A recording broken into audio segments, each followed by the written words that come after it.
Hi friends, welcome to Ranjis Casual Talk, a talk related to cash. വളരെ important ആയ financial ഗോളിനെ പറ്റി നമ്മൾ സംസാരിക്കുന്നത് എഡ്യൂക്കേഷൻ വളരെ ഇമ്പോർട്ടൻ്റ് ആണ്. കാരണം നമ്മൾ ബെറ്റർ ആയ ഒരു കരിയർ നമ്മുടെ കുട്ടികൾക്ക് പ്രൊവൈഡ് ചെയ്യണമെങ്കിൽ ബെറ്റർ ആയ എഡ്യൂക്കേഷൻ വേണം. അതല്ല, എഡ്യൂക്കേഷൻ തന്നെയാണ് അവരുടെ ലൈഫ്, വളരെ ഇമ്പോർട്ടൻ്റ് ആണ്. അപ്പോൾ ഏറ്റവും മികച്ച ഇൻസ്റ്റിറ്റ്യൂട്ടിലേക്ക് പോകണമെങ്കിൽ കൃത്യമായ ഒരു എഡ്യൂക്കേഷൻ ഫണ്ട് വേണം. അതിനുവേണ്ടി നമ്മൾ ആദ്യം തന്നെ നിങ്ങളോട് പ്രസൻറ്റ് ചെയ്തത് ഡിഫൈൻഡ് എ ഗോൾ. ആ ഗോൾ കൃത്യമായിട്ട് നമുക്ക് എത്ര ഫണ്ട് വേണമെന്നുള്ള കാര്യം കൃത്യമായിട്ട് നമുക്ക് മനസ്സിലാക്കി കൊടുക്കുക എന്നുള്ളതാണ് ഏറ്റവും ഇമ്പോർട്ടൻ്റ് ആയ കാര്യം ആസ് എ ഫിനാൻഷ്യൽ കൺസൾട്ടൻറ്റ്. ഇപ്പോൾ നമ്മളൊരു കുട്ടിയുടെ എഡ്യൂക്കേഷൻ ആണെങ്കിൽ നമ്മളൊരു 20 ഇയറിലേക്കാണെങ്കിൽ ആ 20 ഇയറിലേക്ക് നിങ്ങളല്ലാതെ ആ കുട്ടിക്ക് വേറെ ആരും അവൻ്റെ ലൈഫിൽ ഈ ഒരു എഡ്യൂക്കേഷൻ ഫണ്ട് ക്രിയേറ്റ് ചെയ്ത് കൊടുക്കാനില്ല. ഈ സിംപ്ലി ബിലീവിങ് യു.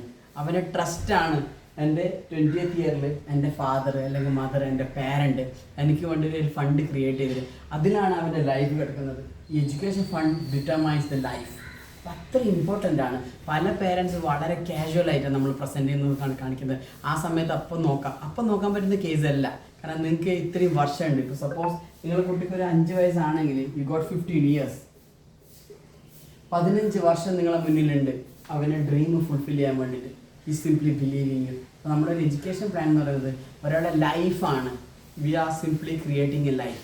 ഏറ്റവും ഇമ്പോർട്ടൻ്റ് കൊടുക്കേണ്ട ഒരു കാര്യമാണ് education fund. Thank you so much. For more detail definitely we are just call away from you. അപ്പോൾ എഡ്യൂക്കേഷൻ പ്ലാൻ എടുക്കാൻ വേണ്ടി നിങ്ങൾക്ക് കൃത്യമായിട്ട് എത്ര ഫണ്ട് വേണമെന്ന് അറിയണം. എഡ്യൂക്കേഷൻ ഫണ്ട് എത്ര വേണമെന്ന് അറിയണം. അപ്പോൾ നമുക്ക് മനസ്സിലാക്കേണ്ടത് ഫ്യൂച്ചർ വാല്യൂ ഓഫ് എഡ്യൂക്കേഷൻ.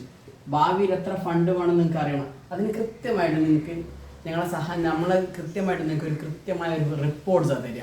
വളരെ ഫാബുലസ് ആയ റിപ്പോർട്ടാണ്. അതിൽ ഫ്യൂച്ചർ വാല്യൂ ഓഫ് എഡ്യൂക്കേഷൻസ് ഉണ്ടാകും. എത്ര ഫണ്ട് മാറ്റി വെച്ചാലാണ് നിങ്ങൾക്ക് ഈ ഒരു ഫ്യൂച്ചർ വാല്യൂയിലേക്ക് എത്തുക, എവിടെയൊക്കെ ഇൻവെസ്റ്റ് ചെയ്യണം, അതിനെക്കുറിച്ച് വളരെ ഡീറ്റെയിലിംഗ് റിപ്പോർട്ട്സ് ഉണ്ടാവും. We are just call away from you. Thank you so much.